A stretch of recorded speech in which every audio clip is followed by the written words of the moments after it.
Gerencie seus pensamentos e emoções. Escrito por Augusto Cury e narrado por Rony de Campos Melo.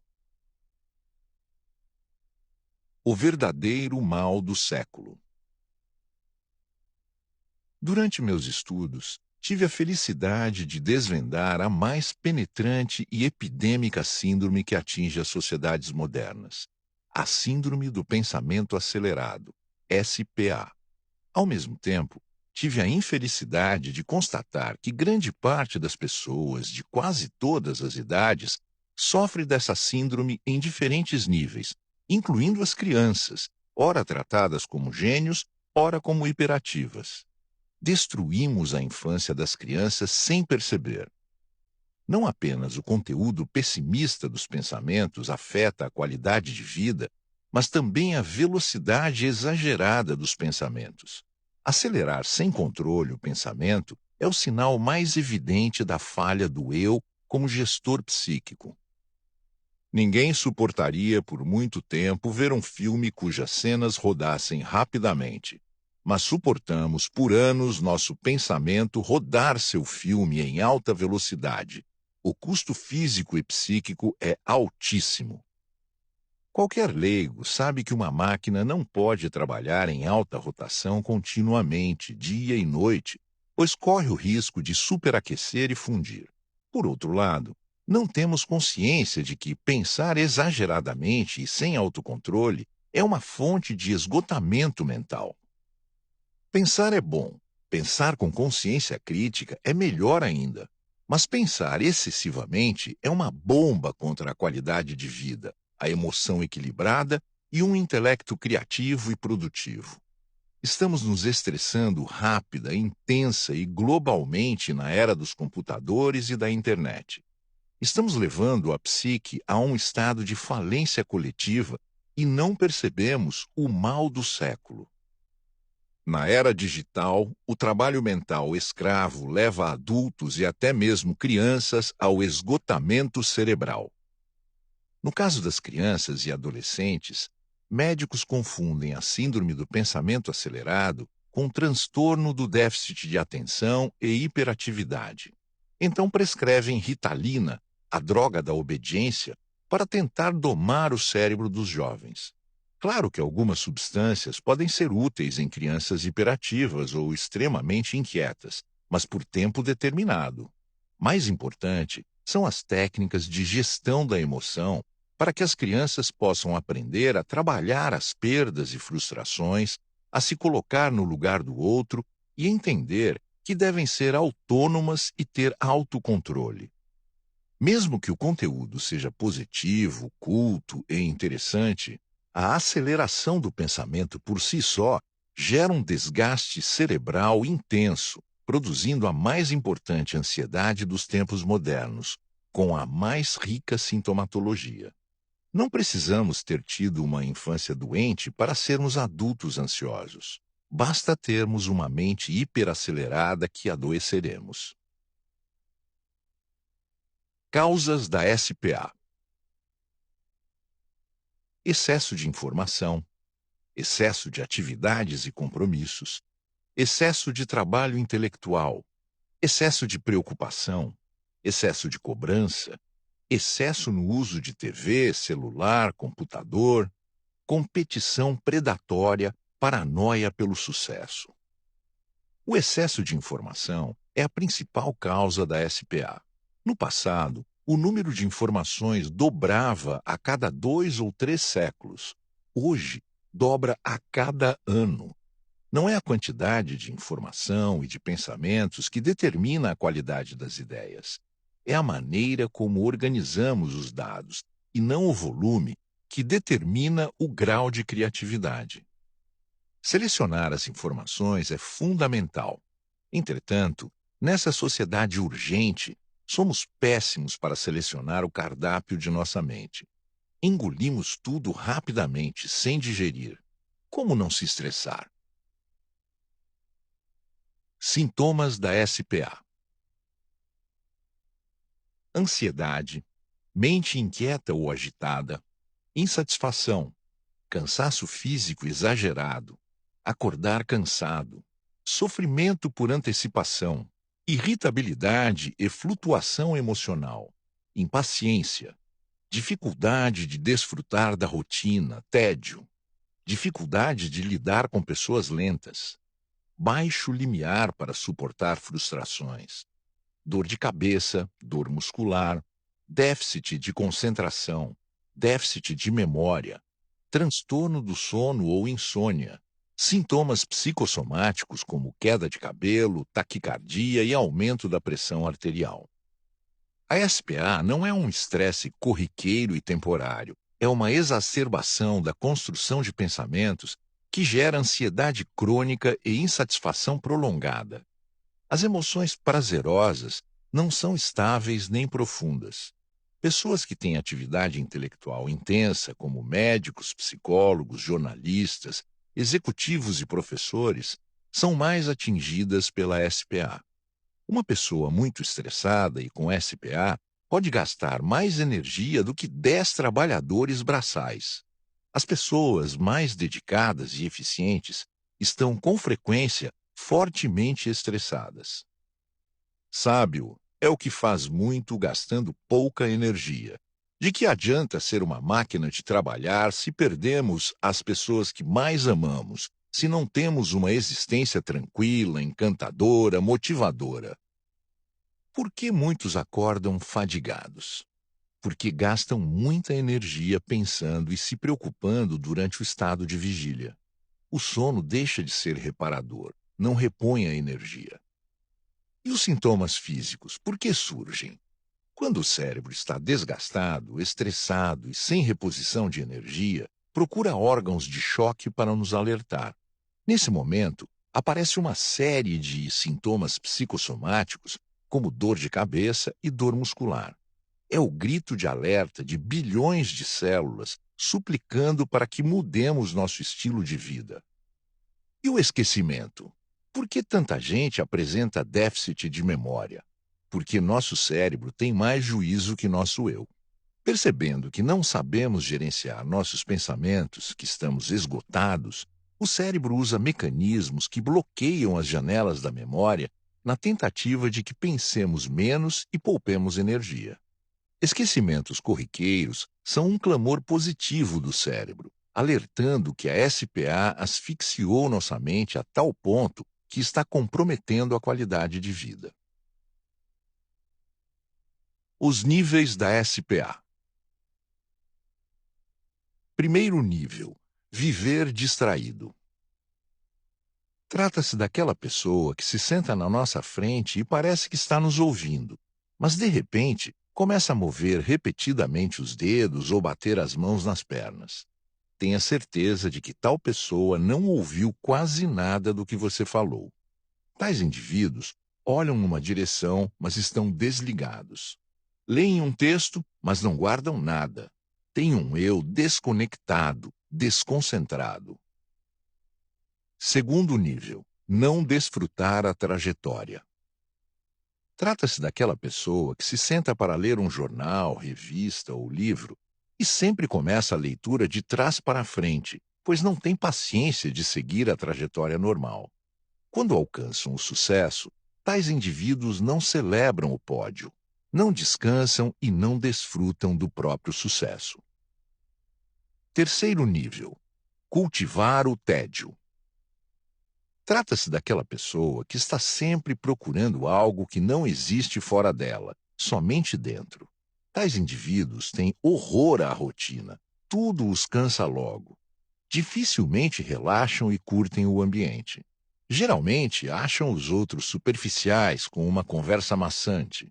Quando estão em casa, pegam o controle da TV e deixam todo mundo maluco, mudando de programa a cada minuto. Quarto nível da SPA: não suportar os lentos.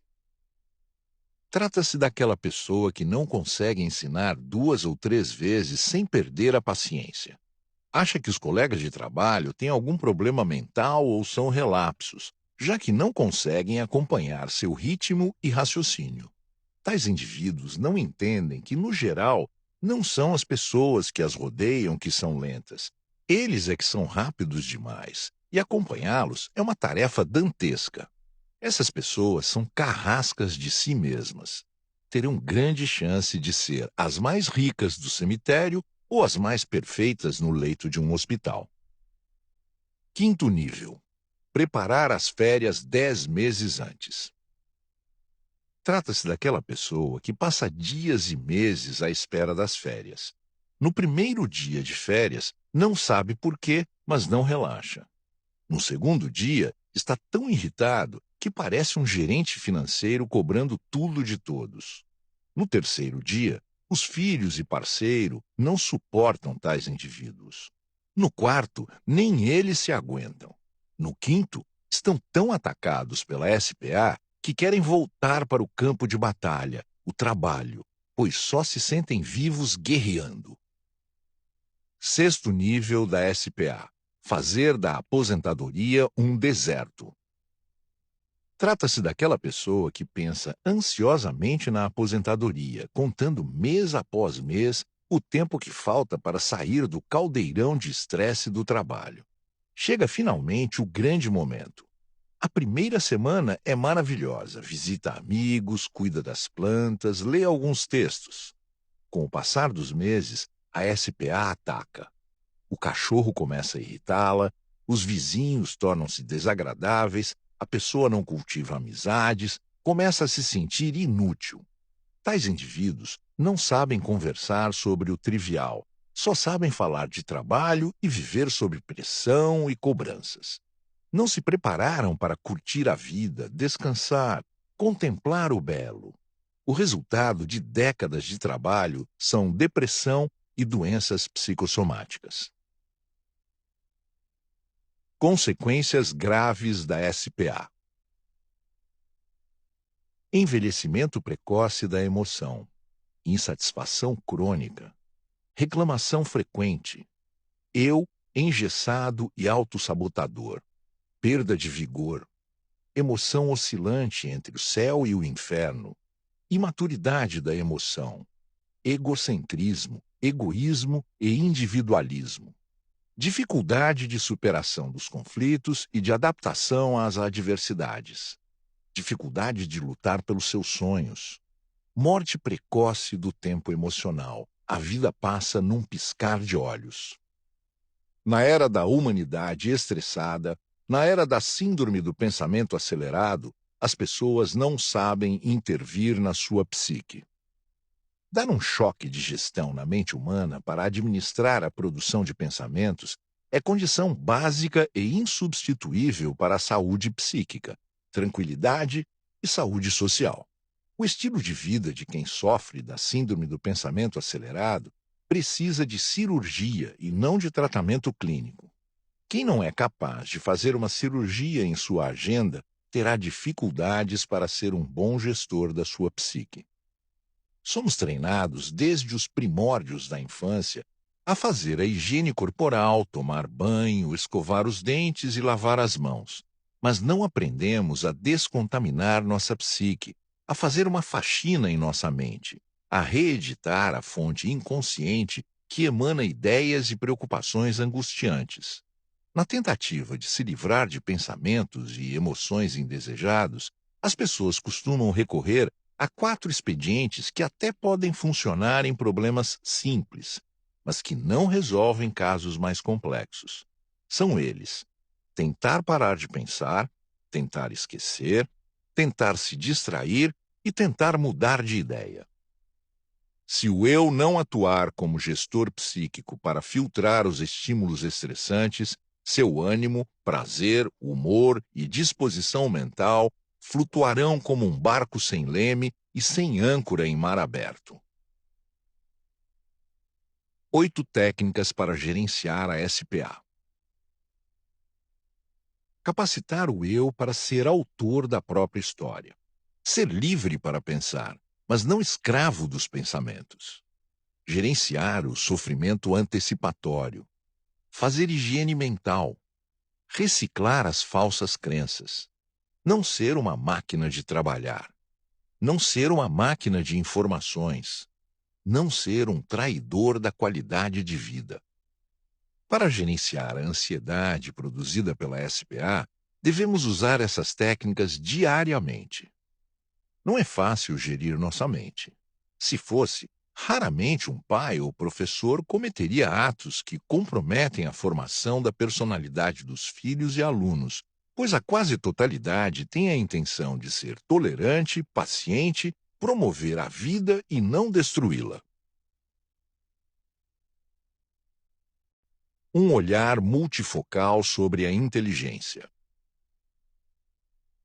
Pensávamos que conhecimento intelectual seria suficiente para enfrentarmos os desafios de nossa jornada, que nossas habilidades técnicas seriam suficientes para garantir nosso sucesso.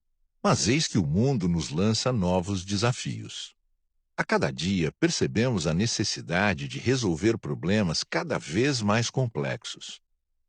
Profissionais competentes e inteligentes do ponto de vista cognitivo e cultural podem apresentar dificuldade em se relacionar, suportar frustrações e lidar com as próprias emoções.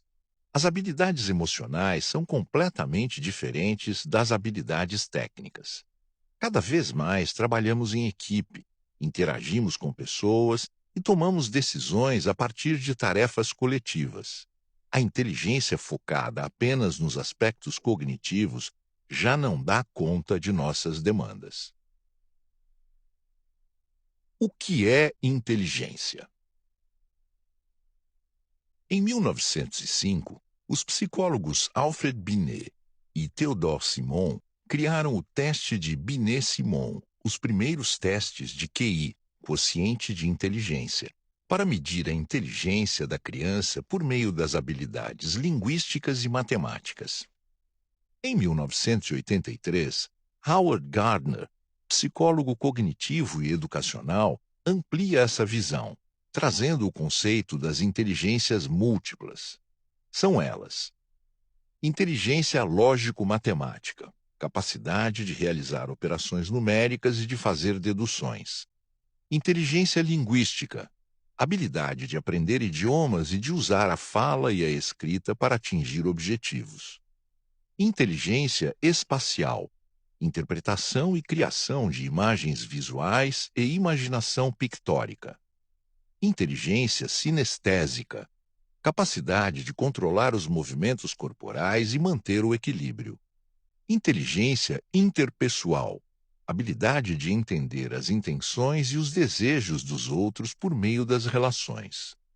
Inteligência intrapessoal, habilidade de conhecer a si mesmo, identificando os próprios sentimentos, motivações e desejos.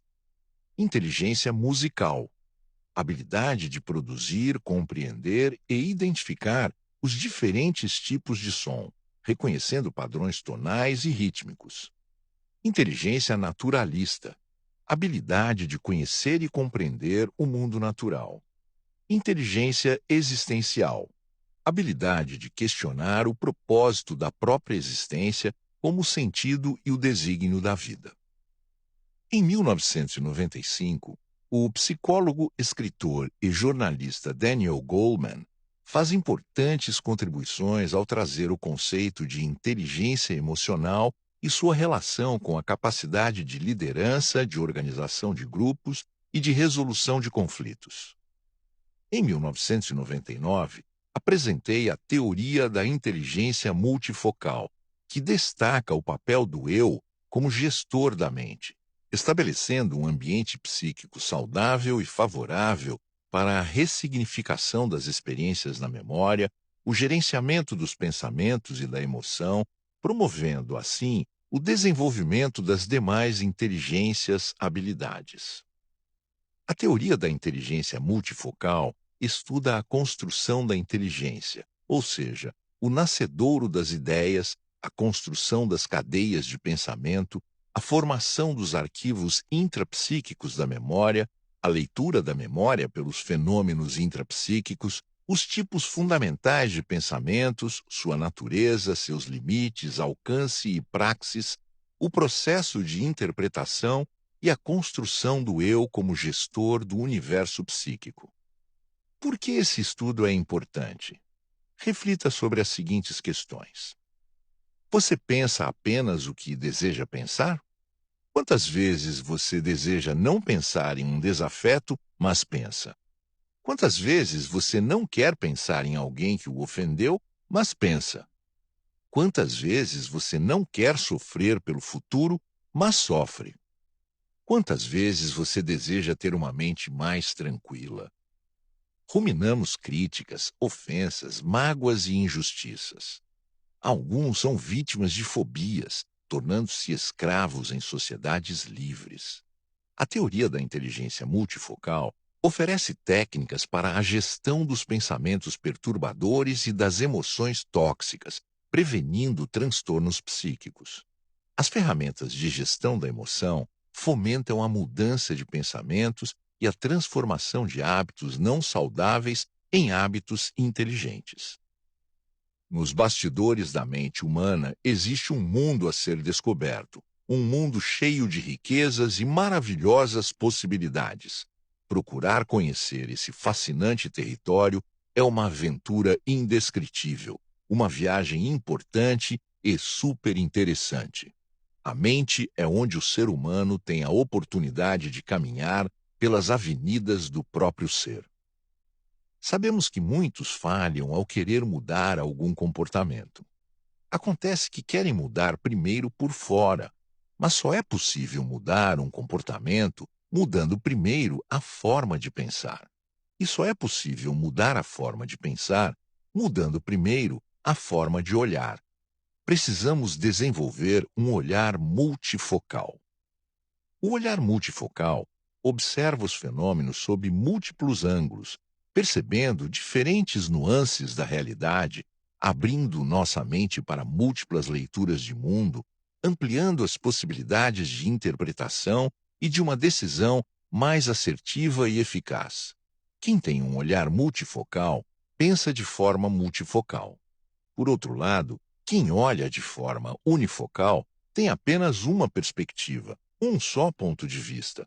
Pensa de forma unifocal. O eu e os copilotos da aeronave mental.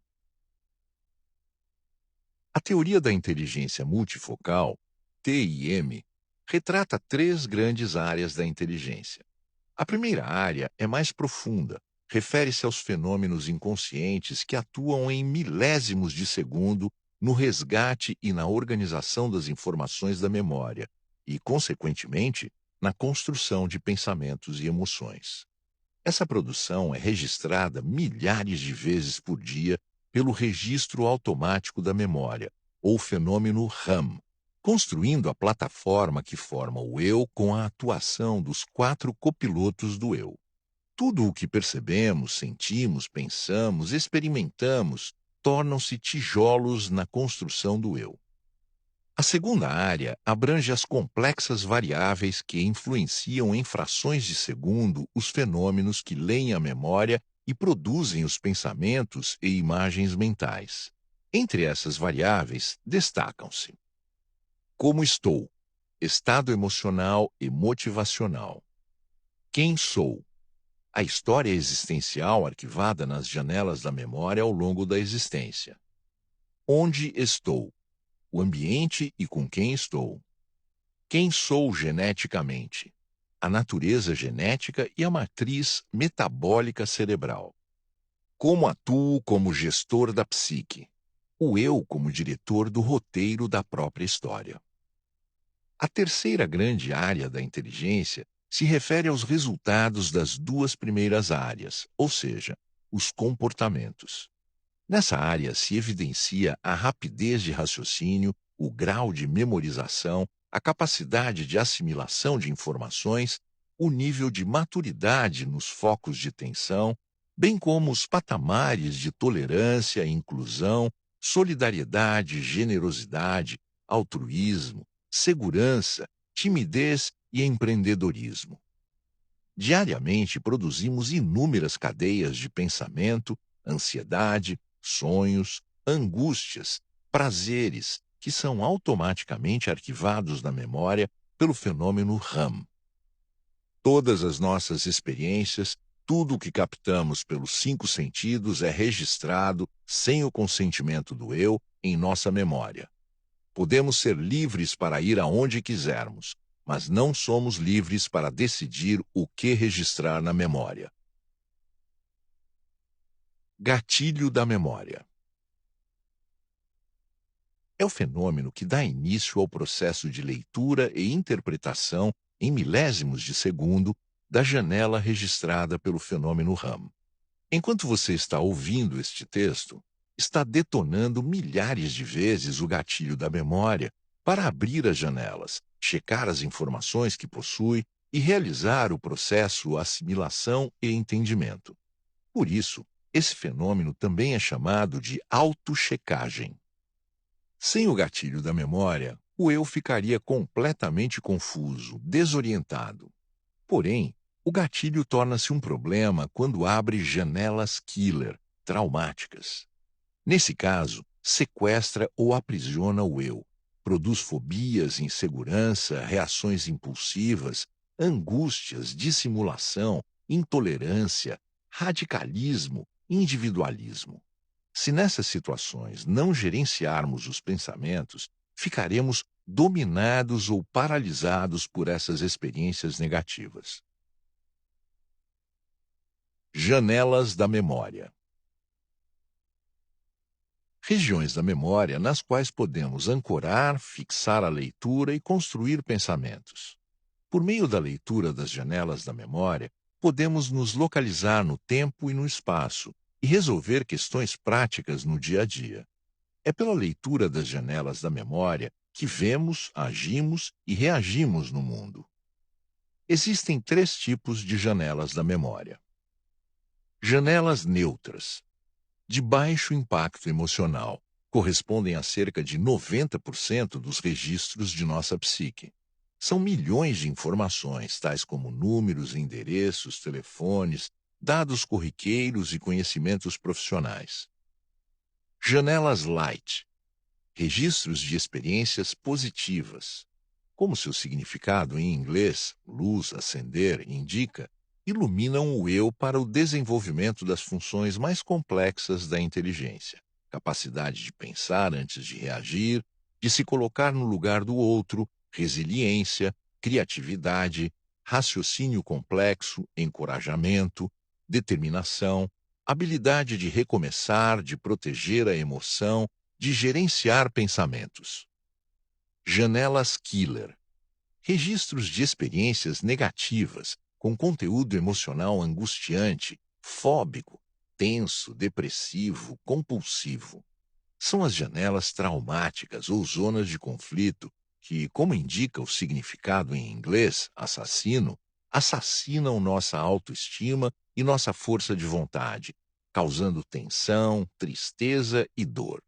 Se não forem trabalhadas e ressignificadas, têm o poder de limitar nossa capacidade de fazer escolhas inteligentes, levando a atos impulsivos. Quantas vezes ferimos as pessoas que mais merecem nossa compreensão? Quantas vezes perdemos o controle das nossas reações e, depois de baixar a temperatura da emoção, percebemos que poderíamos ter tido atitudes mais brandas?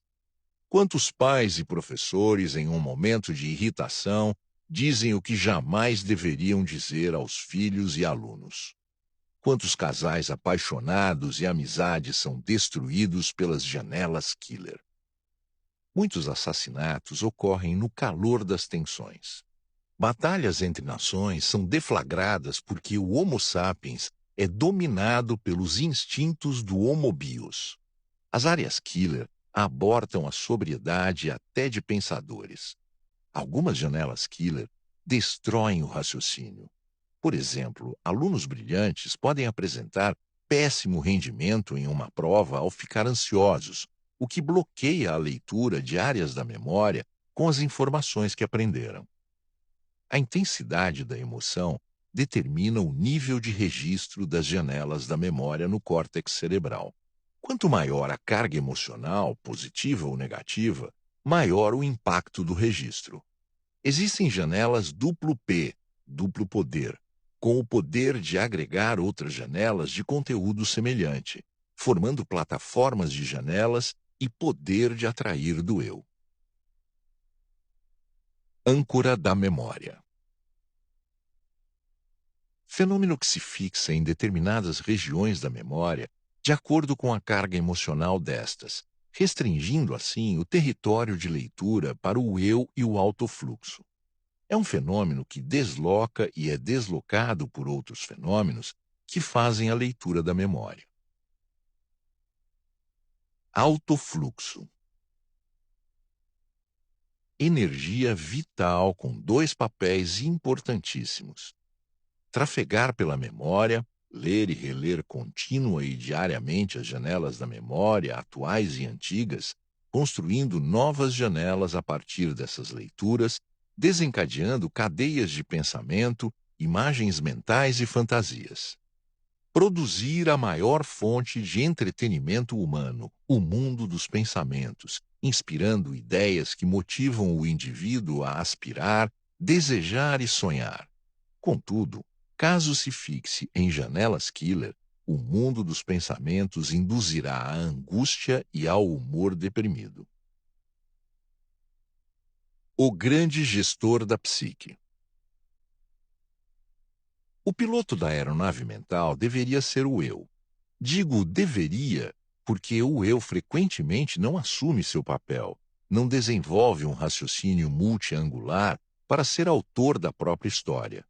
Estamos na era da informática, da transmissão de dados via satélite, do genoma, da robótica, mas estamos no tempo da pedra na atuação do eu como gestor psíquico. O eu representa a nossa autoconsciência, a consciência da essência humana, o que somos, da nossa identidade, quem somos, do nosso papel social, o que fazemos, da nossa localização no tempo e espaço, onde estamos. O eu, em tese, deveria ser o agente modificador de nossa história, pois cabe a ele fazer a higiene psíquica, reciclar pensamentos, reeditar o filme do inconsciente e superar nossos conflitos. Quando deixamos os copilotos assumirem o comando da aeronave mental, viramos reféns dos pensamentos. Fundamentado em seus alicerces históricos, o eu, como gestor psíquico, deveria desenvolver os mais diversos níveis de habilidade para escolher amizades, objetos, ambientes, situações, tomar atitudes, reagir, calar, falar, traçar caminhos, sonhar, eleger alvos, atuar dentro de si, compreender-se, agir, recuar, modificar sua história, se acomodar. Para Paulo Freire, educar é construir, é libertar o homem do determinismo para que faça suas escolhas, reconheça o papel da história e conheça sua dimensão individual. Na psicologia multifocal, educar é, acima de tudo, formar o eu como gestor da sua mente, como agente modificador da sua história e da história social. A formação do eu é a base do processo de formação da personalidade. Se o eu for saudável, se tiver aprendido a ser o ator principal, a ter autocrítica, a debater ideias, a trabalhar adversidades, a personalidade será bem construída, organizada, estruturada. Se o eu for conformista, coitadista, pessimista, controlado pelo medo e pelo humor depressivo, a personalidade estará comprometida. As armadilhas nas quais o eu se envolve determinam o sucesso ou o comprometimento da formação da personalidade e suas habilidades. Em minha opinião, todo ser humano adoece em alguma área da personalidade. Não conheço ninguém que tenha um eu plenamente autoconsciente e consciente dos seus papéis como gestor do intelecto. Figurativamente falando, o inconsciente é como se fosse uma complexa metrópole, com inúmeros bairros, ruas, avenidas, praças. O inconsciente doente é como se fosse uma cidade com ruas esburacadas, mal iluminadas, com supermercados depredados, teatros vazios. Uma pessoa que sofreu abusos sexuais, privações, perdas, violências sociais, foi vítima de guerras ou ataques terroristas, Não precisa reurbanizar toda a cidade da sua psique para torná-la habitável. Se isso fosse necessário, ela provavelmente nunca exerceria o direito de ser feliz e tranquila. Com a reurbanização de um bairro importante, já é possível sobreviver. Ninguém precisa ser plenamente saudável em todas as áreas do seu inconsciente para ser alegre, lúcido, produtivo. Observe que muitas pessoas são produtivas apesar de serem obsessivas ou inseguras ou sofrer de alguma fobia. A grande cidade psíquica não é perfeita, mas podemos construir bairros agradabilíssimos. Quando entramos em bairros psíquicos depredados, jamais devemos nos punir, desistir, ser controlados pela culpa e achar que o conflito retornou em sua plenitude. Essas recaídas devem ser encaradas como oportunidades preciosas para se reconstruir, reeditar zonas de conflito que não foram reurbanizadas. Quando o eu não é o piloto da aeronave mental, existe propensão para a depressão e doenças ansiosas, propensão para uma personalidade irritadiça, inquieta e cronicamente insatisfeita, sensação de estar por um fio devido aos sintomas psicossomáticos, dificuldade de se entregar e confiar nas pessoas pelo medo de se decepcionar ou ser traído, possibilidade de ser financeiramente rico, mas psiquicamente miserável. Quando o eu é o piloto da aeronave mental, o indivíduo preserva a saúde psíquica, torna-se mais tranquilo e sereno ao longo do tempo. Tem órbita própria, não gravita na órbita dos pensamentos e ideias perturbadoras nem dos acidentes sociais. Não é escravo do passado nem do presente, muito menos do que os outros pensam e falam dele. Valoriza sua qualidade de vida mais do que o ouro e a prata. Para ser um gestor inteligente e eficiente do intelecto, deve-se aprender a trabalhar as seguintes ferramentas: ter consciência da existência do eu, que representa a capacidade de escolha, autodeterminação e consciência crítica. Treinar o eu para administrar pensamentos, ideias, imagens mentais e fantasias. Ter consciência de que não apenas a qualidade dos pensamentos no teatro psíquico pode comprometer a saúde psíquica, mas também a quantidade de pensamentos. Como já vimos, a SPA compromete a interiorização, a concentração, a observação, a dedução e a indução, bloqueando funções vitais do intelecto. Dar um choque de gestão na psique usando a arte da dúvida para questionar tudo o que nos controla, todas as falsas crenças, dogmas doentios, verdades absolutas. Dar um choque de gestão na psique usando a arte da crítica para reciclar cada ideia pessimista, cada imagem mental perturbadora. Dar um choque de gestão para desacelerar os pensamentos, aliviar a SPA e estimular o eu a deixar de ser um espectador passivo do teatro psíquico e assumir seu papel como ator principal desse teatro, como diretor do roteiro da peça existencial. Produzir janelas paralelas na memória, fazer a mesa redonda do eu fora do foco de tensão, reunindo-se com os medos, angústias, fantasias, inseguranças, questionando suas causas e consequências. Reeditar o filme do inconsciente. Fazer a mesa redonda do eu dentro do foco de tensão, quando a janela killer estiver aberta, ou seja, no momento da crise, do ataque de pânico, da reação fóbica, do sentimento de perda.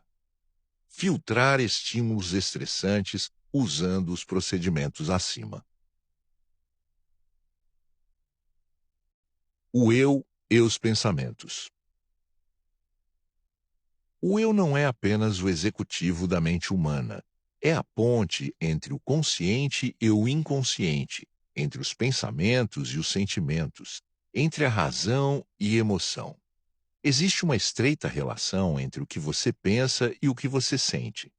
Se seus pensamentos não forem gerenciados pelo eu, se não passarem por um controle de qualidade, suas emoções ficarão à solta. Os pensamentos são os trilhos da emoção.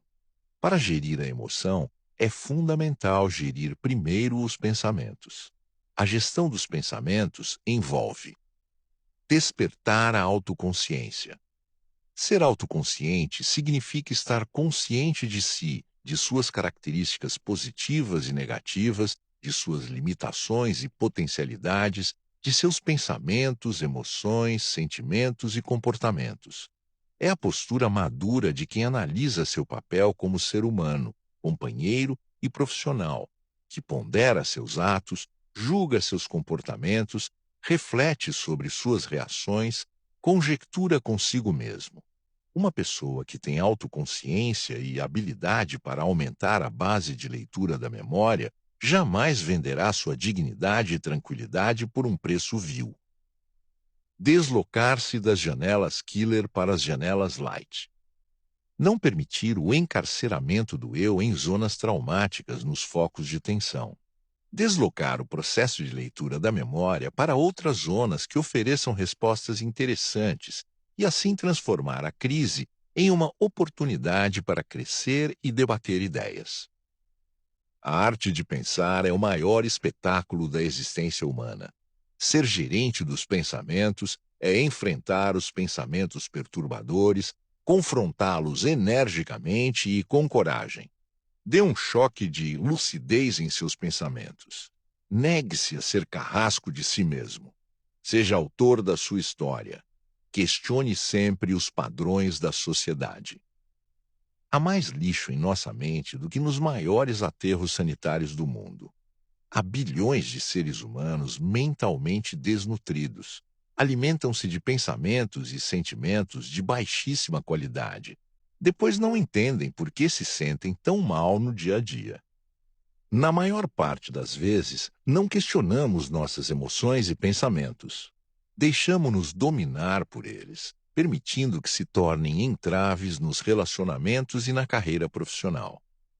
Quantas vezes deixamos de aprender lições importantes com uma pessoa simplesmente por antipatia? Quantas vezes seguimos instruções ou acreditamos em informações sem questionar? Quantas vezes agimos por impulso e depois nos arrependemos? Quantas vezes consumimos e fazemos coisas levados pelos apelos da mídia, por padrões sociais ou pela necessidade de sermos aceitos? Em meio a tudo isso, onde fica a nossa liberdade de escolha? Pensamentos perturbadores. Pensar é saudável. O problema é pensar excessiva e ansiosamente. Nenhum ser humano consegue parar de pensar.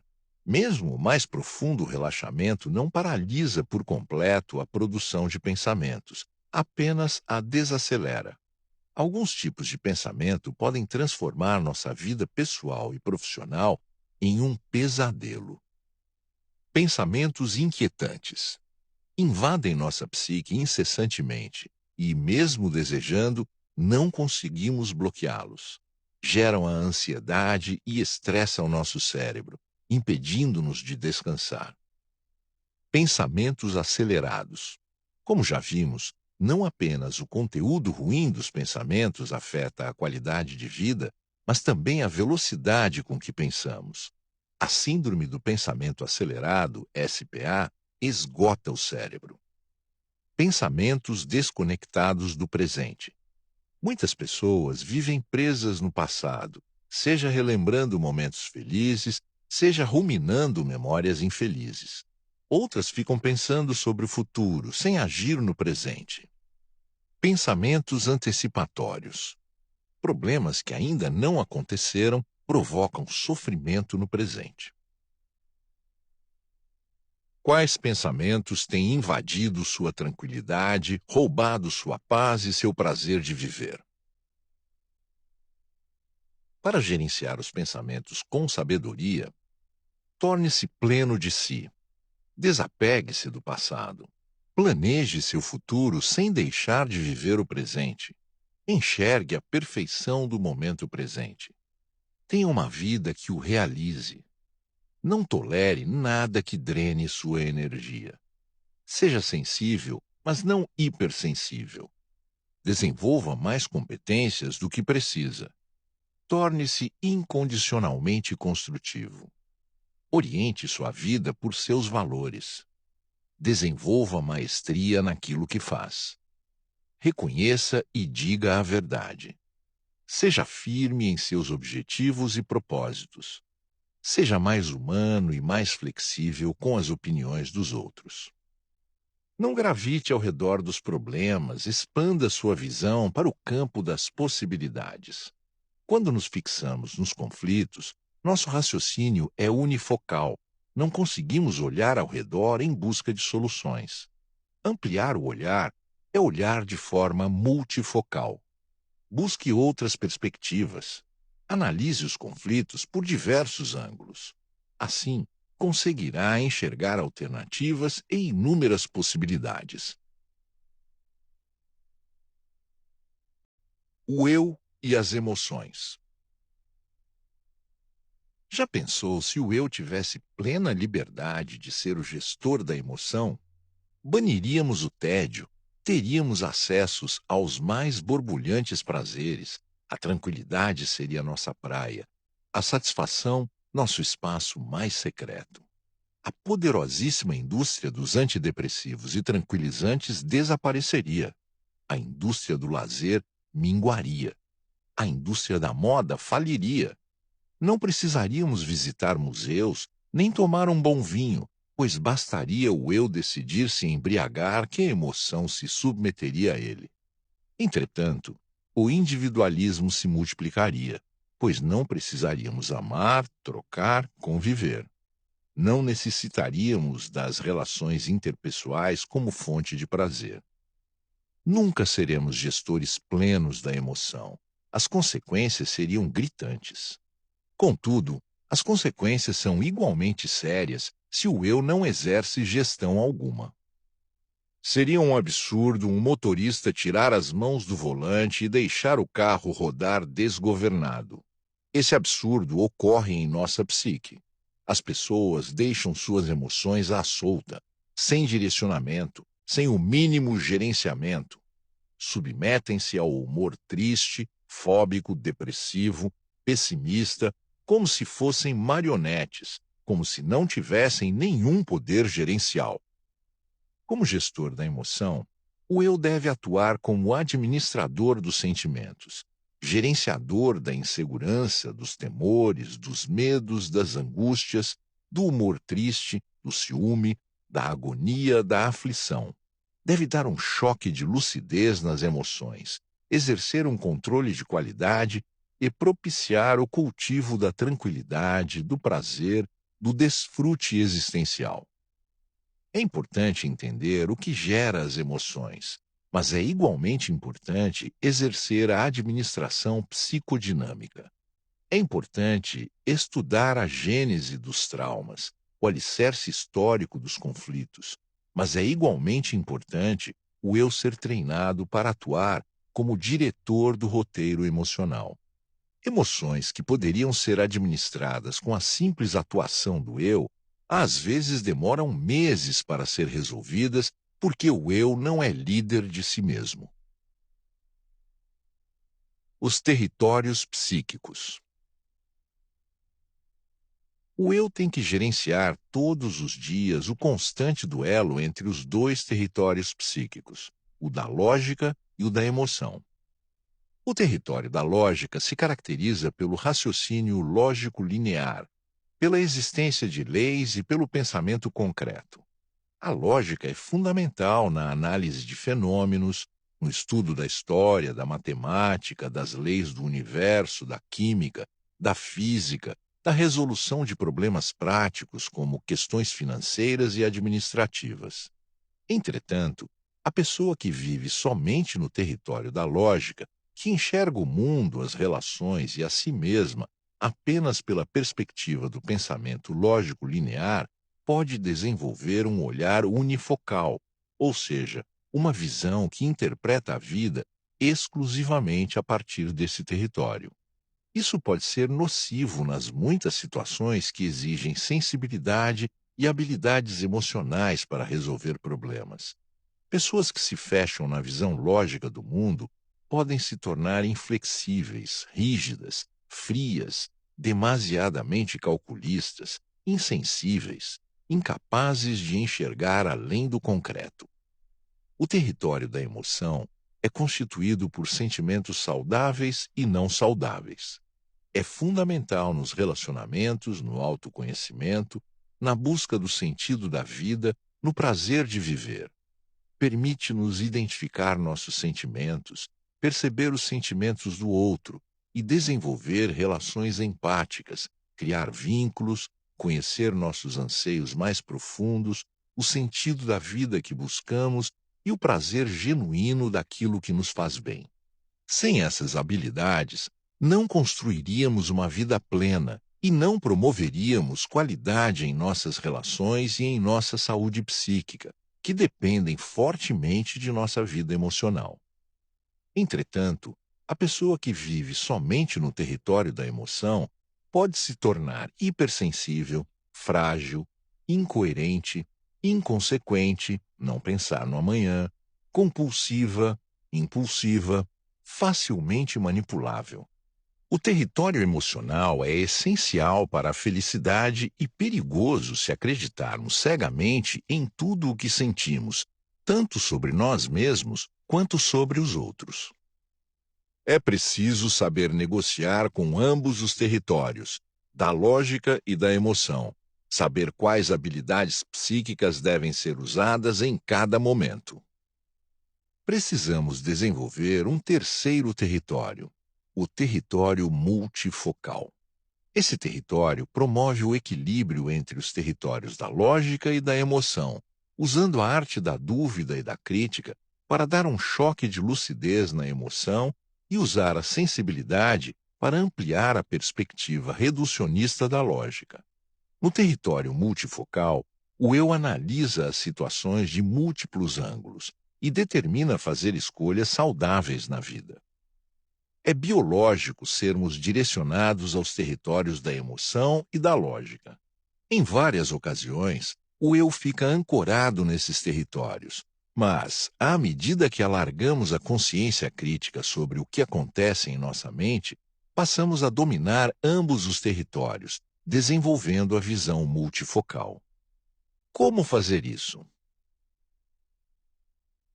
Primeiro passo: identificar o que leva à perda do controle. Como vimos, nossos comportamentos nem sempre são lógicos. Muitas vezes agimos de determinadas maneiras sem entender por quê. Isso acontece devido aos arquivos de nossa memória, o modo como as experiências foram registradas e, principalmente, a intervenção, ou não, do eu. Um eu frágil fica à mercê dos copilotos, que acionam experiências anteriores, trazendo à tona todas as emoções e pensamentos do passado. Caso sejam memórias tóxicas, o eu frágil fica preso nas janelas killer, e sua atitude no presente poderá ser agressiva e descontrolada. Um eu maduro aplica as ferramentas de gestão da emoção e age com sabedoria. Por exemplo, imagine que, na infância, seu pai ou professor chamou sua atenção na frente dos outros. Você se sentiu envergonhado e humilhado. Isso foi registrado em sua memória como uma janela killer de alta carga emocional. Agora imagine que seu parceiro questiona sua opinião na frente de outras pessoas. Qual seria a sua reação? Em que tipo de situação você costuma perder o controle? Quando alguém fecha seu carro no trânsito? Quando alguém fala mal de você para os outros? Quando alguém desobedece suas ordens? Quando alguém faz algo de que você não gosta? Segundo passo: buscar formas maduras e saudáveis de agir. Comece a construir em sua psique gatilhos inteligentes para acessarem situações de conflito do dia a dia. Escolha ser leve, livre e sábio. Exercite a paciência e a humildade. A paciência é fundamental para apostar tudo o que se tem naqueles que pouco têm. E a humildade para dar tantas chances quantas vezes forem necessárias para si mesmo e para aqueles que se ama. Terceiro passo: ver-se como um ser humano em construção. Controlar a forma de agir não é algo simples e fácil. É um aprimoramento que exige muita vontade de mudar e bastante disciplina. A pessoa cujo eu não é gestor da emoção torna-se insegura, emocionalmente frágil, desprotegida. Vive frequentemente estressada, ansiosa e irritada, é reativa e impulsiva. Desenvolve uma emoção inábil, flutuante e instável, sem governabilidade. Torna-se especialista em reclamar. Tem muitos atritos nas relações sociais, não é envolvente nem desperta admiração. Tem visão pessimista e mórbida das relações sociais. Tem dificuldade para contemplar o belo, curtir a vida e se encantar com as pessoas. A pessoa cujo eu é gestor da emoção torna-se segura de si, autoconfiante, autodeterminada. Desenvolve autoestima sólida e estabilidade emocional. Constrói um romance com a existência. Desenvolve altruísmo e carisma. Torna-se envolvente, agradável, influenciadora. Tem mais facilidade de libertar seu imaginário e ser criativa, produtiva, construtora de novas ideias. Mente livre, emoção livre.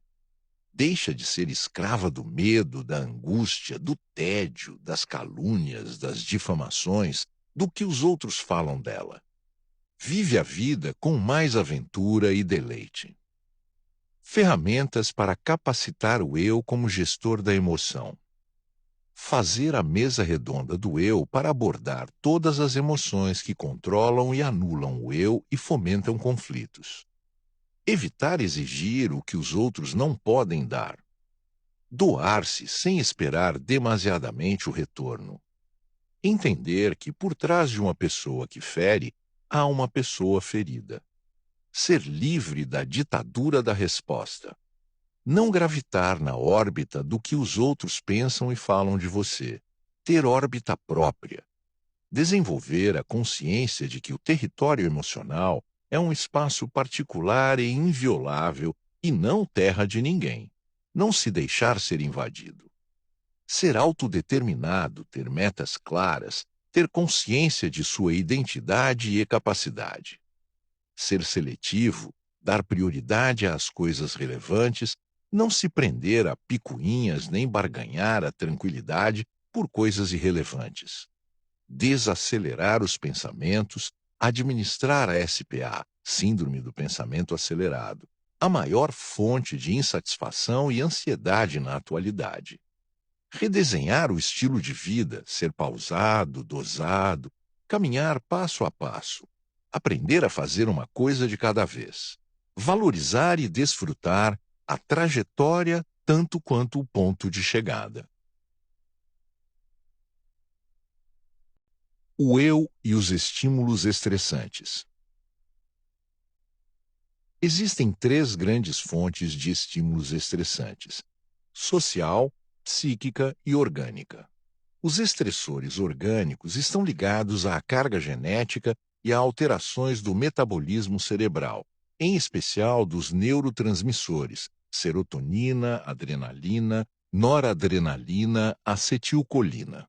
Se aprendemos a filtrar os estímulos estressantes das fontes social e psíquica, melhoramos muito a nossa qualidade de vida, ainda que tenhamos fatores orgânicos que nos deixem propensos a desenvolver ansiedade e humor depressivo.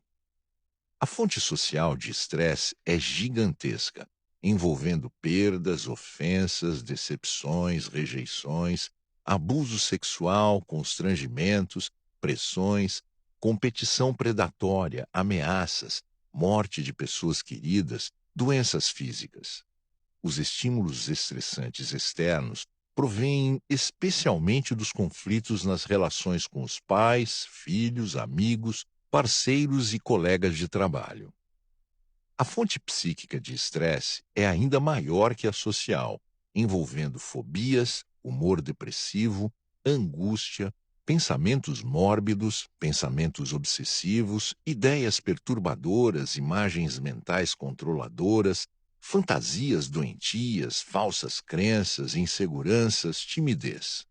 Os estímulos estressantes psíquicos provêm da memória de uso contínuo, MUC ou centro consciente, e da memória existencial, ME ou centro inconsciente. As zonas de conflito arquivadas no MUC podem nos fazer ruminar pensamentos pessimistas, ciúme exacerbado, traumas não superados. A ME armazena milhões de experiências arquivadas desde a vida fetal. Angústias, tristeza ao entardecer, irritabilidade, timidez e impulsividade não claramente explicadas emanam das zonas de conflito arquivadas na ME. Para filtrar estímulos estressantes, é necessário desenvolver a capacidade psíquica de digeri-los. Assim como o estômago físico, que digere os alimentos e, ao mesmo tempo, combate bactérias e outros micro-organismos com o suco gástrico, temos de desenvolver um estômago psíquico. O suco gástrico do estômago psíquico são a dúvida e a crítica. Sem a arte da dúvida e da crítica, não é possível habilitar o eu como gestor do intelecto. A mente humana será um veículo sem direção, uma aeronave sem piloto. O ser humano da sociedade contemporânea precisa de dois grandes choques, um filosófico e um psicológico, um choque da arte da dúvida e um choque da arte da crítica. Sem isso, não há como dar um choque de gestão na psique. Diariamente, no silêncio de nossa mente, devemos duvidar de tudo que nos controla. Devemos gritar dentro de nós, protestar, questionar, arguir, inquirir e até nos rebelar contra todos os estímulos internos ou externos que nos aprisionam, imprimem dor desnecessária e geram instabilidade, desânimo, insegurança e insatisfação crônica. A ditadura dos pensamentos mórbidos e do humor depressivo é derrubada pela revolução do eu, pela ação de um eu combativo que se rebela contra o cárcere psíquico, o coitadismo e o conformismo. Como questionaremos nosso roteiro, nosso estilo de vida, nossas ideias tolas? Precisamos do choque psicológico diário no silêncio de nossa mente, criticando, analisando, ponderando, aferindo e impugnando todos os estímulos sociais e psíquicos que nos controlam. É quase impossível ser saudável nessa sociedade agitada e consumista sem desenvolver o estômago psíquico, saturado de enzimas da arte da dúvida e da crítica. Como confrontaremos a ditadura do pensamento acelerado? Como gerenciaremos a agressividade e a necessidade neurótica de poder? Por meio da arte da dúvida e da crítica, todos os paradigmas irracionais, dogmas existenciais e pensamentos destruidores que compramos como verdadeiros são filtrados pelo eu. O choque de gestão psíquica é um processo longo, mas fascinante. Vimos que não é possível apagar registros da MUC e da ME. Entretanto, é possível reeditar a memória. Mediante o autodiálogo, construímos janelas light paralelas às janelas killer. Mas quem dialoga sistematicamente com seus conflitos? Quem se reúne com seus medos e discute sua coerência? Quem se reúne com suas mazelas e faz um debate lúcido?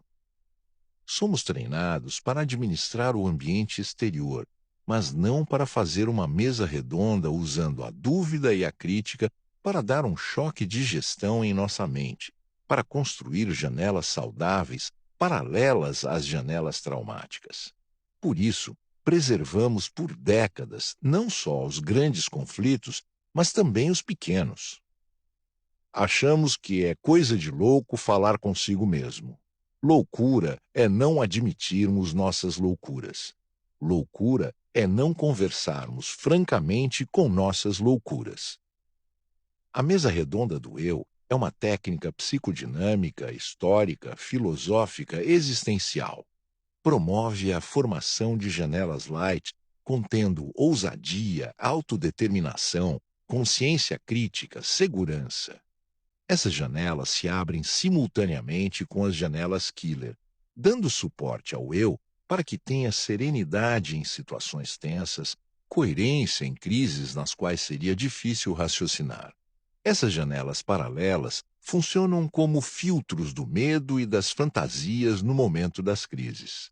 Desse modo, o eu deixa de ser marionete dos conflitos e exerce a gestão psíquica. A mesa redonda do eu implode a armadilha do conformismo. Deve ser feita antes, durante e depois das crises, mas especialmente antes e depois, quando as janelas killer estão fechadas. Devemos praticar diariamente um autodiálogo inteligente para domesticar nossos fantasmas mentais. Sempre produziremos lixos mentais e emocionais, mas podemos transformá-los em adubo para crescermos. Questione seus pensamentos, seus sentimentos e suas atitudes. Pergunte por que pensa, sente e age de determinadas maneiras. Não deixe pensamentos perturbadores e emoções tóxicas determinar suas escolhas. Enfrente tudo que rouba sua tranquilidade. Se não é possível reeditar todo o filme do inconsciente, devemos reeditar as zonas de conflito que mais influenciam o adoecimento psíquico, as janelas killer que mais causam flutuação emocional, humor depressivo, angústia, fobias. É preciso ter consciência de que o território emocional é valiosíssimo e não pode ser violado pelo lixo social. Temos consciência de que ninguém pode pegar nosso carro e dirigir sem nos pedir licença. Ninguém pode adentrar nossa casa se não receber nosso convite. Mas nossa emoção frequentemente é terra de ninguém. Qualquer um a invade, qualquer rejeição furta nosso prazer, qualquer perda dilapida o patrimônio da nossa tranquilidade. Não somos treinados a proteger esse delicadíssimo espaço. O choque de gestão emocional implica o eu questionar cada emoção débil da seguinte forma: como essa emoção surgiu? Quando surgiu? Por que surgiu? Até que ponto estou sendo afetado por isso e contagiando outros? Por que sou servo disso? Por que não sou livre? Como faço para ser livre? Não é defensável dizer que a dor amadurece o ser humano. Normalmente, a dor nos destrói. As perdas e frustrações pioram o indivíduo, esmagam a autoestima e dissipam o encanto pela vida. A dor só nos enriquece se não tivermos medo de entrar em contato com nossas fragilidades e insensatez, se a usarmos para esculpir nossas mazelas. O tempo não é o senhor da maturidade.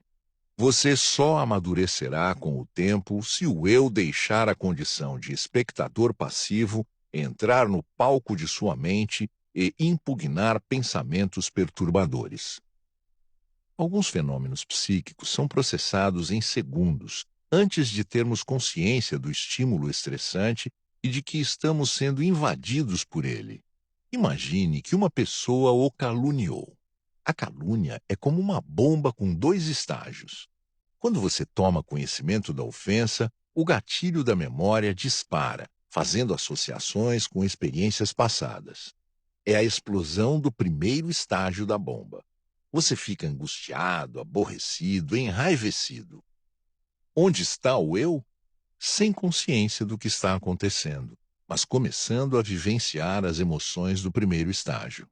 Ninguém consegue evitar esse processo inicial, por mais que tenha desenvolvido o pensamento multiangular. Somente em um momento posterior, já iniciada a invasão da emoção, o eu toma ciência do estímulo da calúnia. Passaram-se apenas alguns segundos. Se o eu for maduro, se souber dar um choque de gestão na psique, se usar o pensamento multiangular, abrirá o máximo de janelas da memória, não se submeterá à ditadura da resposta, fará a oração dos sábios, o silêncio. Lembrará que por trás da pessoa que fere há uma pessoa ferida. Desse modo, protegerá o delicadíssimo território da emoção. Assim, desarmará o segundo e mais devastador estágio dessa bomba. Se o eu for imaturo, unifocal, continuará se deixando invadir, embarcará no sentimento de raiva, fúria ou medo, detonando o segundo estágio da bomba, muito mais devastador porque retroalimenta a cadeia de sentimentos agressivos e fóbicos, bem como a cadeia de pensamentos destrutivos e autodestrutivos.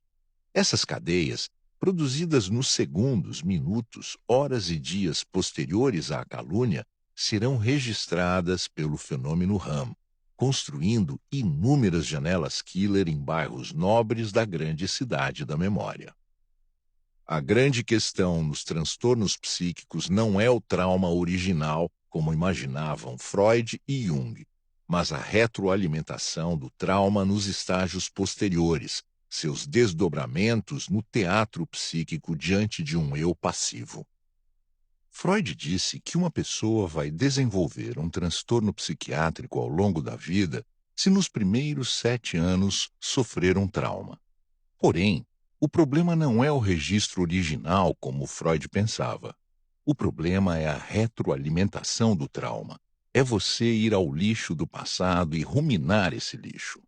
Mesmo que você não tenha tido uma infância traumatizada, se na vida adulta você sofre uma traição, decepção ou frustração, perde um emprego, passa por uma crise no relacionamento, o biógrafo do cérebro registra uma janela traumática. Se você não impugnar, confrontar e discordar, se você não atuar como um autor da sua própria história, o registro será superdimensionado. Se você tentar negar, rejeitar ou excluir a memória traumática, poderá piorar a situação, levando o fenômeno RAM a registrar a janela killer de maneira privilegiada. Se você produzir uma ideia de que alguém da sua família vai morrer, de que você vai ter um problema no futuro, de que vai perder o seu emprego, de que as pessoas não gostam de você, de que você não consegue encantar os outros, de que você não é uma pessoa bonita, qualquer tipo de pensamento perturbador, você tem que discordar dessas ideias. Você tem de usar o pensamento contra esses pensamentos. O eu tem de gerir a mente, tem de reciclar o lixo mental. Se você não faz a higiene mental, se você não impugna os pensamentos perturbadores, o biógrafo do cérebro vai registrando janelas killer e você é asfixiado no lugar em que deveria respirar. Hoje em dia, as pessoas não respiram emocionalmente, não têm liberdade. Temos assegurado, por lei, o direito de debater e expressar nossas ideias, mas nunca houve tantos escravos no único lugar que devemos ser livres, dentro de nós mesmos. Aprendemos a detectar os mínimos ruídos no motor do carro, odores ruins na geladeira, a vibração do celular, mas não aprendemos a perceber as alarmantes explosões que ocorrem em nosso sensível território psíquico. Não aprendemos a desarmar a bomba emocional. Há pessoas que retroalimentam ofensas, perdas, rejeições, decepções e preocupações por meses e anos. Contaminam espaços importantíssimos de seu inconsciente. É preciso desarmar os gatilhos emocionais. A maior vingança contra um inimigo não é odiá-lo, mas perdoá-lo. Para perdoar, é preciso se despir do heroísmo e deixar de gravitar em sua órbita insana. Quem odeia seu inimigo é inimigo de si mesmo. Quando vemos um filme de terror, sabemos que é uma encenação, que não é real. Contudo, quando o monstro aparece, quando a porta range, a bomba emocional explode. Começamos a sentir medo, apreensão, insegurança, pavor, mesmo não querendo. Por que temos tais reações sabendo que é tudo balela? Porque o terror vem de dentro, das janelas de memória abertas pelo gatilho da memória. Se o eu não dá um choque de gestão, a emoção é vivenciada como se a ficção fosse realidade. Da próxima vez que assistir a um filme com cenas horripilantes, perceba o primeiro estágio da bomba e tente dar um choque de gestão. Provavelmente você verá que não é tão simples. É por isso que sofremos por coisas tolas, vendemos nossa tranquilidade por bobagens. Quando você é seu maior inimigo. A humanidade está coletivamente estressada. Uma em cada duas pessoas, ou mais de 3,5 bilhões de seres humanos, tem ou vai desenvolver um transtorno psiquiátrico. Talvez nem 1% se trate, pois o tratamento nem sempre é acessível e as pessoas negam suas doenças, vivem no casulo, têm medo de reconhecer suas mazelas, sua instabilidade, sua insegurança, sua impulsividade. Quando o eu não exerce controle, nossa mente cria ladrões e terroristas, cria sofrimento pelo futuro e ruminação de perdas, mágoas e frustrações do passado. A mente humana pode produzir cárceres e fazer com que o indivíduo não consiga ser feliz, relaxado e realizado. A pessoa se torna pesada, excessivamente crítica, pessimista, com medo daquilo que não aconteceu ou então asfixiada por aquilo que machucou e pelos fracassos ocorridos. A mente mente. Ninguém consegue contar tantas mentiras e torná-lo escravo de tantas bobagens como sua própria mente. Se você vive em função da cabeça dos outros, nunca deixará de ser uma pessoa estressada. Nas redes sociais há muito lixo, culto ao ego, necessidade neurótica de evidência, excesso de filtros fazendo com que as pessoas assumam um rosto que não têm, um sorriso que não têm. Além disso, um padrão tirânico de beleza leva milhões de mulheres a rejeitar áreas do seu corpo, olhando para o espelho e perguntando: Espelho, espelho meu, existe alguém com mais defeitos do que eu? Pessoas angustiadas e insatisfeitas muitas vezes recorrem ao consumismo para tentar neutralizar a baixa autoestima e a baixa autoimagem, gerando ainda mais problemas para si mesmas. Com uma mente desgovernada, você não precisa ter desafetos ou inimigos, porque você age como predador de si mesmo. Sempre haverá pessoas que não irão valorizá-lo. Sempre haverá haters para falar coisas injustas e agressivas pelo prazer de ferir os outros. Mas e daí? Nossa paz vale ouro. O resto é lixo. Claro que, quando alguém nos ofende, isso machuca. Mas, para a pessoa hipersensível, sem proteção emocional, a ofensa compromete o dia, a semana, o mês. Você é o carrasco da própria tranquilidade e saúde quando cobra demais de si mesmo, quando não ri da sua estupidez suportável ou não consegue ver um charme nos defeitos dos outros. Quando você não brinca e não relaxa, você é um eu algoz de si mesmo. Tudo isso faz com que tenhamos mais cárceres na nossa mente do que nas cidades mais violentas do mundo. No ambiente de trabalho, você não tem inimigos.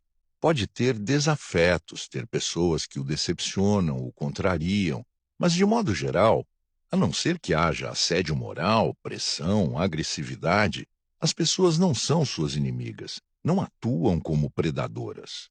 Só que nosso cérebro esgotado, tenso e ansioso, saturado de informações, simula uma situação psicossomática, tal como um africano nas savanas diante de uma fera. Naquele momento, não interessa pensar. Naquele momento, importa lutar ou fugir. O mecanismo de lutar ou fugir está muito presente no estresse. Não estamos na selva nem na savana, mas o alto grau de estresse, tensão e ansiedade, a mente acelerada e agitada, levam o cérebro a perceber risco de vida. O cérebro, então, libera metabólicos como o cortisol, noradrenalina, norepinefrina, gerando aumento da frequência cardíaca e respiratória, nó na garganta, mal-estar, aumento da contração do esôfago, aumento do peristaltismo do intestino, em alguns casos provocando diarreia, em outros casos, aperto no peito. Tem gente que sente dor no tórax e pensa que está infartando, mas elas estão esgotadas, estressadas. A cada 4 segundos, uma pessoa tenta suicídio. E a cada 40 segundos, uma pessoa morre pelas próprias mãos no mundo. Nenhuma dessas pessoas quer de fato matar a vida. Elas querem matar a dor, o autoabandono, as angústias, a ansiedade, a autopunição, mas não a vida. Todo ser humano, se olhar para dentro de si, tem sede e fome de viver, mesmo quando pensa em morrer. O eu e os outros. O eu que é líder de si mesmo, que está no controle da aeronave mental e gerencia pensamentos e emoções, não minimiza o outro, nem mesmo aquele que o ofende, pois tem consciência de que por trás de uma pessoa que fere, existe uma pessoa ferida. Ninguém machuca o outro gratuitamente. Uma pessoa que nos ofende já foi magoada. Alguém que nos exclui já foi excluído em algum momento. Alguém egocêntrico, individualista, está emocionalmente adoecido. Quando entendemos isso, podemos ser mais tolerantes. Essa compreensão não muda o outro, mas nos transforma, e é uma técnica eficaz para filtrar estímulos estressantes. Frente a uma situação de conflito, devemos sempre nos perguntar: o que está por trás do comportamento da pessoa que age dessa forma? O que a motiva? No lugar dela, eu agiria de modo diferente? Sem fazer essas perguntas básicas em nosso íntimo e tentar respondê-las, não temos base para diminuir, difamar ou criticar ninguém. Ninguém faz os outros infelizes se primeiramente não estiver infeliz.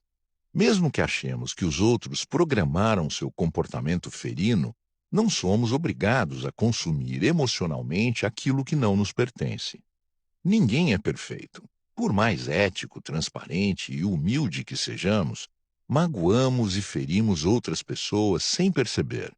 Por mais amável que seja, você nunca corresponderá a todas as expectativas das pessoas ao seu redor.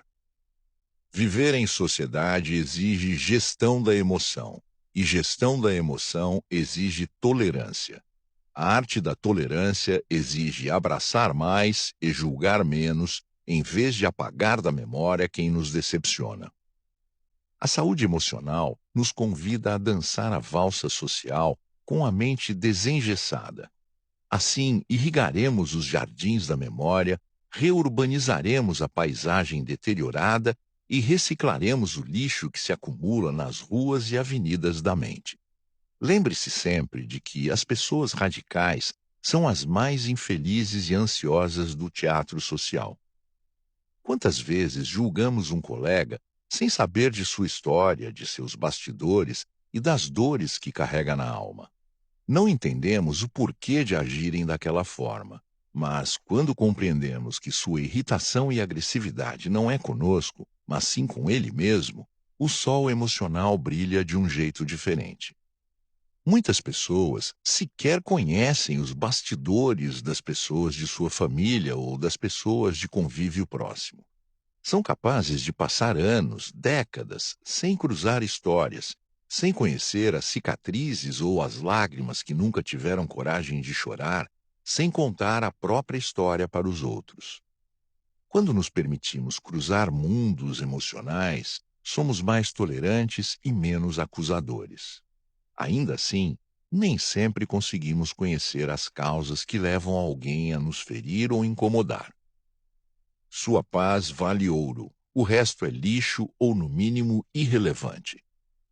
Mesmo que o outro não mereça sua consideração, sua emoção merece ser equilibrada. Você merece ser saudável, merece qualidade de vida. Proteger sua emoção, entender o que está por trás da cortina dos comportamentos não significa aceitar a atitude incoerente ou agressiva do outro, mas entender que o lixo emocional dele não pertence a você. Não consuma o lixo do outro, da mídia, da sociedade. Não podemos controlar o outro ou o mundo, mas podemos e devemos cuidar de nós mesmos. Aprender a se doar sem esperar excessivamente o retorno é fundamental. Quem espera muito dos filhos, amigos, colegas de trabalho, pode se decepcionar muito. É melhor ser altruísta, doar-se sem grandes expectativas. Se as decepções vierem, estamos preparados. Se surpresas agradáveis surgirem, deleitamo-nos com elas. Jamais devemos exigir o que os outros não têm para dar. Exigir de um filho ou aluno que reconheça seus erros e seja sóbrio no exato momento em que errou é uma afronta. Exigir que nosso cônjuge seja coerente durante uma crise de ansiedade é um desrespeito. Cobrar lucidez e reflexão dos funcionários no exato momento em que tropeçam ou falham é uma injustiça. Nesses momentos, as pessoas estão presas nas janelas killer, bloquearam milhares de outras janelas. Não têm, portanto, condições de pensar, analisar e refletir por múltiplos ângulos. Primeiro, espere a temperatura emocional de quem falhou baixar. Dê um tempo para a pessoa respirar, refletir. Espere 1 hora, um dia, uma semana, o que for necessário. No segundo momento, seja gentil e o elogie. Ainda que seja difícil, encontre pontos nos quais a pessoa possa ser valorizada. Conquiste a emoção do outro. Somente no terceiro momento, aponte os erros, disseque as falhas. Desse modo, os ânimos serão domesticados, as tensões aplainadas e a educação realizada. Não seremos invasores, mas contribuintes para o crescimento do outro. Quem tenta primeiro conquistar o território da razão e depois o da emoção, como costumamos fazer desde os primórdios da civilização, causa acidentes imprevisíveis. Quando você primeiro elogia a pessoa que erra e depois fala do erro, você se torna um educador, um líder que encanta as pessoas ao redor. Você deixa de ser autoritário. Você se torna um poeta da vida, alguém que estimula os outros a fazer a mais importante viagem, a viagem para dentro de si mesmo. Muitas vezes, nossas interações sociais se caracterizam pelo cinismo e, frequentemente, se tornam conflituosas e desgastantes. Em parte, isso ocorre porque todos estão buscando freneticamente aquilo que se definiu como sucesso. A ideia de sucesso na sociedade ocidental está muito relacionada a poder e ganhos materiais, gerando tremenda competitividade, às vezes desenfreada e desleal. Quem não aprende a educar sua emoção poderá ser vítima e, ao mesmo tempo, causador de situações emocionais conflituosas e desgastantes. Viverá em busca de sucesso material e profissional e de tudo que realce o poder social.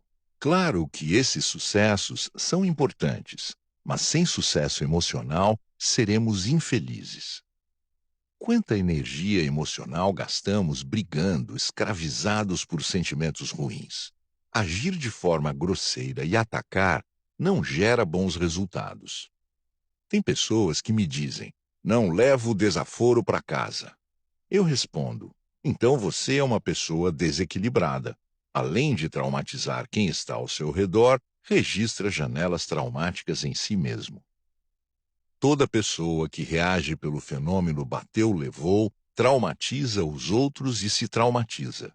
Não resolvemos conflitos elevando o tom de voz. Quem eleva o tom de voz já perdeu. Perdeu sua autonomia, sua segurança. Seja agradável, admirável e surpreendente. A pessoa agradável, admirável e surpreendente não só influencia o ambiente social, mas também revoluciona a relação conjugal e a relação com os filhos, alunos, colegas de trabalho, amigos. Essas três qualidades garantem as medalhas de bronze, prata e ouro das relações saudáveis. Todos os dias devemos dar bom dia para quem está em nossa companhia e nos alegrar com a presença do outro. Cumprimentar quem está ao nosso lado estimula o fenômeno RAM, a plantar janelas light na mente do outro. Pessoas agradáveis constroem no ambiente familiar e profissional uma plataforma de janelas que financia o otimismo. São especialistas em relaxar quem está ao seu lado, veem o lado bom de tudo, dão risadas da própria estupidez e da estupidez dos outros. Não levam a vida a ferro e fogo. Serão eternamente lembradas pelos seus íntimos por sua alegria e espontaneidade. Pessoas admiráveis cultivam janelas light, distribuindo elogios. Promovem as características nobres da personalidade, realçam o que há de melhor em si, nos outros e nas relações. Pessoas que sabem promover o outro têm grande chance de ter relacionamentos mais saudáveis e profundos. Para conquistar o outro, elogie mais. Uma pessoa admirável está sempre disponível a aplaudir, não apenas as grandes conquistas ou atitudes, mas as pequenas. Seja um grande construtor de janelas light nas pessoas à sua volta. Entenda que ninguém muda ninguém, que o único responsável por mudar é o próprio eu. Aprenda a rir dos defeitos suportáveis. Dê risadas das picuinhas. Lembre-se de que você também tem comportamentos que as outras pessoas não apreciam. Respeite as diferenças. Cada um de nós tem um ritmo diferente. Compreenda e acolha mais. Cumpra as promessas.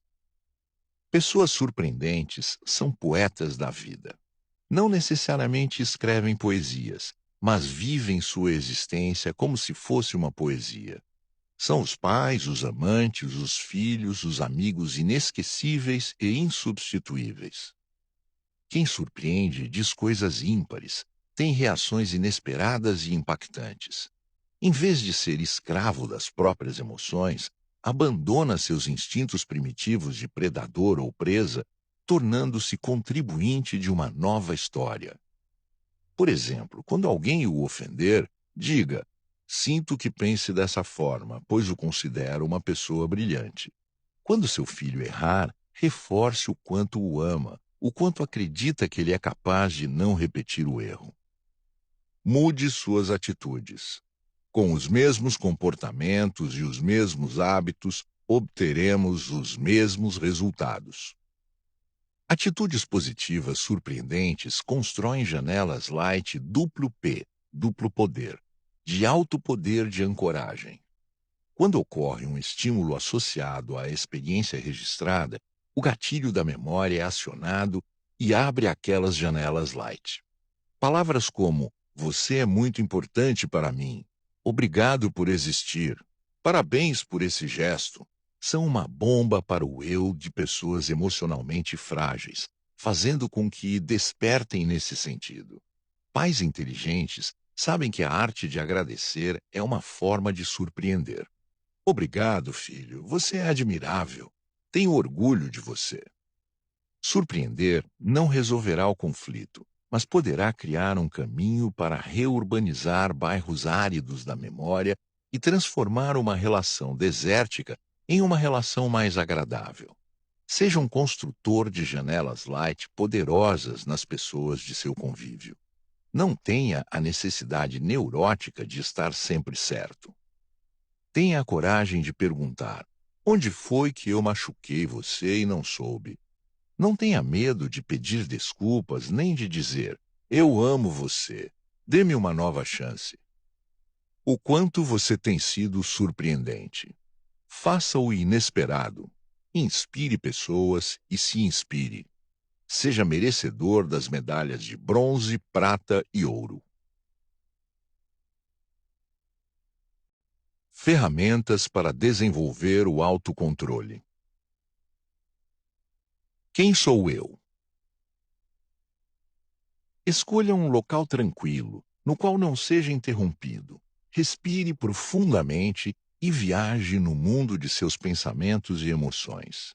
Reflita profundamente sobre cada uma das questões abaixo e anote suas percepções.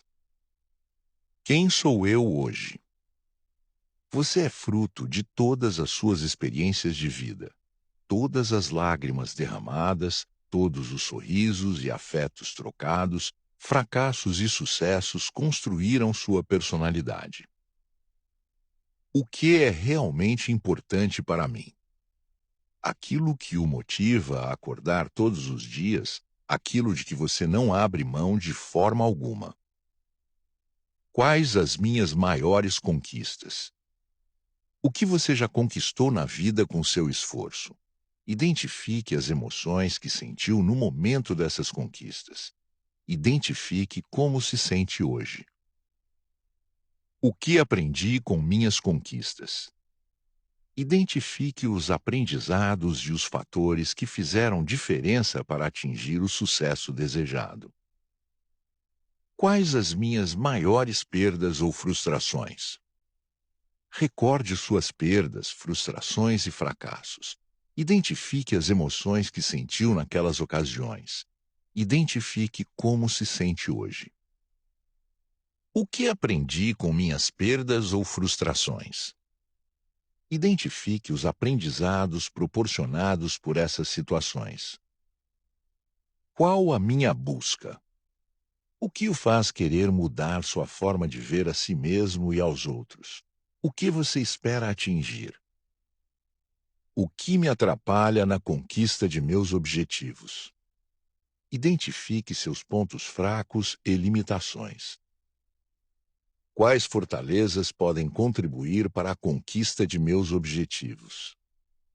Identifique seus pontos fortes, diferenciais e habilidades. Mapeamento dos pensamentos. Escolha um local tranquilo, no qual não será interrompido. Respire profundamente e viaje no mundo de seus pensamentos e emoções. Reflita profundamente sobre cada uma das questões abaixo e anote suas percepções. Recorde uma situação de conflito que vivenciou recentemente. Qual foi sua atitude nessa situação? Quem esteve no controle, seu eu ou os copilotos? Caso tenha agido com sabedoria, é sinal de que seu eu não se deixou comandar pelos copilotos. Caso tenha sido vítima dos copilotos, não se desespere.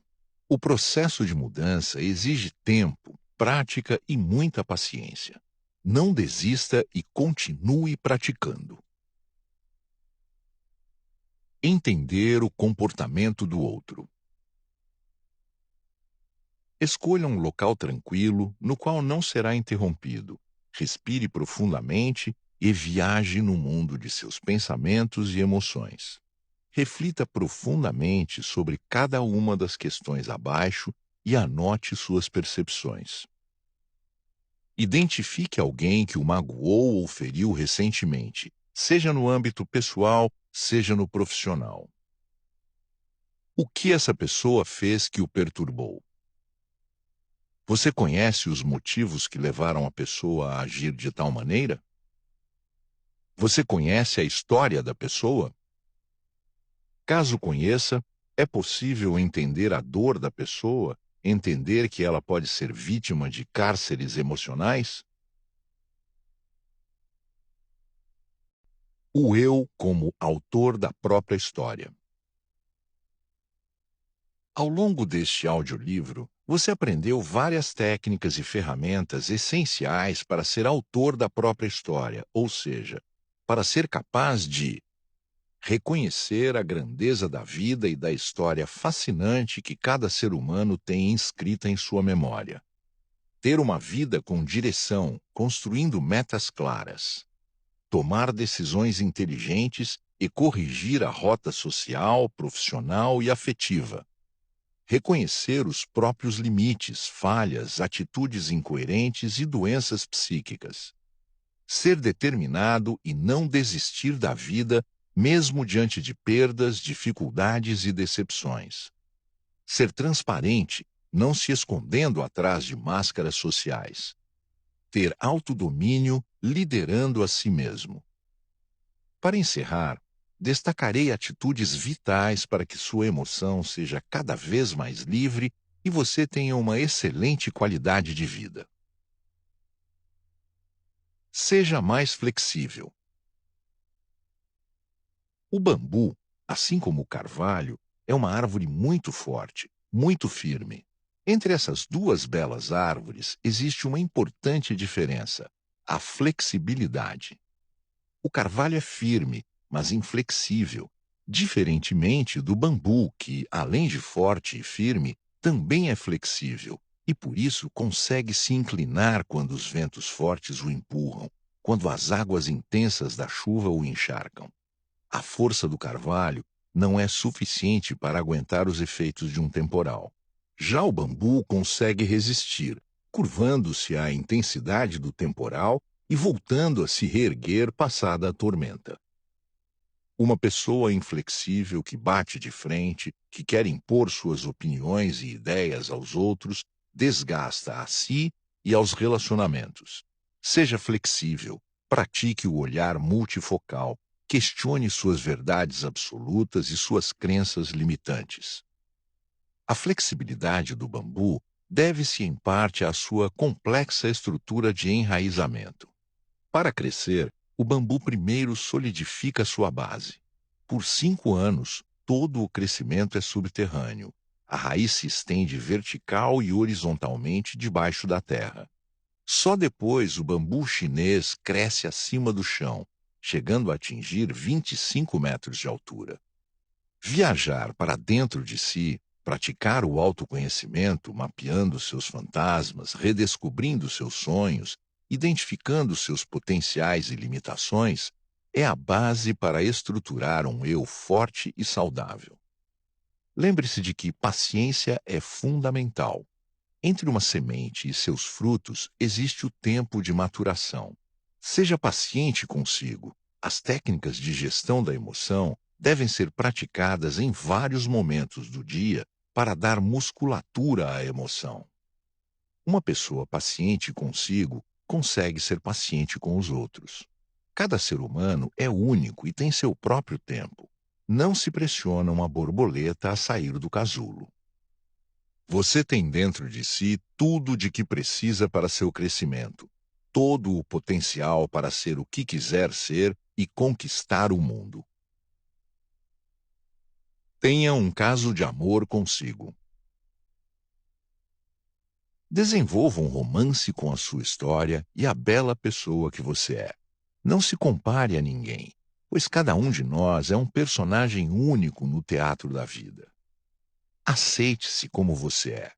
Reconheça suas imperfeições e erros, mas lembre-se de que estes não definem quem você é, porque seus acertos e potenciais são bem maiores. Quando você tem consciência de que tem dentro de si a força necessária para conquistar seus objetivos e ser feliz, você consegue mudar a sua história. Aprenda a relaxar mais, brincar mais, abraçar mais. Reconheça a grandeza da vida. Cada ser humano é uma estrela no teatro da existência. O eu maduro, gestor da própria história, é capaz de reconhecer a grandeza da vida. Reconheça que a vida é breve como os raios de sol que surgem na mais bela manhã e se despedem ao anoitecer. Para as pessoas superficiais, a rapidez da vida estimula a viver destrutivamente, sem pensar nas consequências. Para os sábios, a brevidade da vida convida a valorizá-la como tesouro de inestimável valor. Seja um garimpeiro de ouro do próprio eu. Aprenda a levar a vida com leveza. Seja livre para se amar. Muitas pessoas não se sentem amadas porque esperam um relacionamento de acordo com seus padrões. Se uma pessoa não demonstra amor de acordo com o nosso padrão mental, não significa que não nos ame. Aquele pode ser o máximo que ela é capaz de amar. Faça uma lista daquilo que você pode fazer para agradar a si mesmo. Se tem vontade de ir ao cinema, não espere uma companhia. Vá com a melhor companhia, você mesmo. Se quiser fazer uma viagem, não espere ter alguém para ir junto. Você está decidido a ser uma pessoa cada vez melhor. Você está em uma jornada para transformar sua vida. Que tal começar a se presentear em vez de esperar que o outro faça isso por você? Compre suas próprias flores. Ninguém dá o que não tem. Não cobre do outro aquilo que ele não pode dar. Não espere que o outro o valorize da forma que você deseja. Reconheça as próprias loucuras. O automapeamento deve ser realizado constantemente.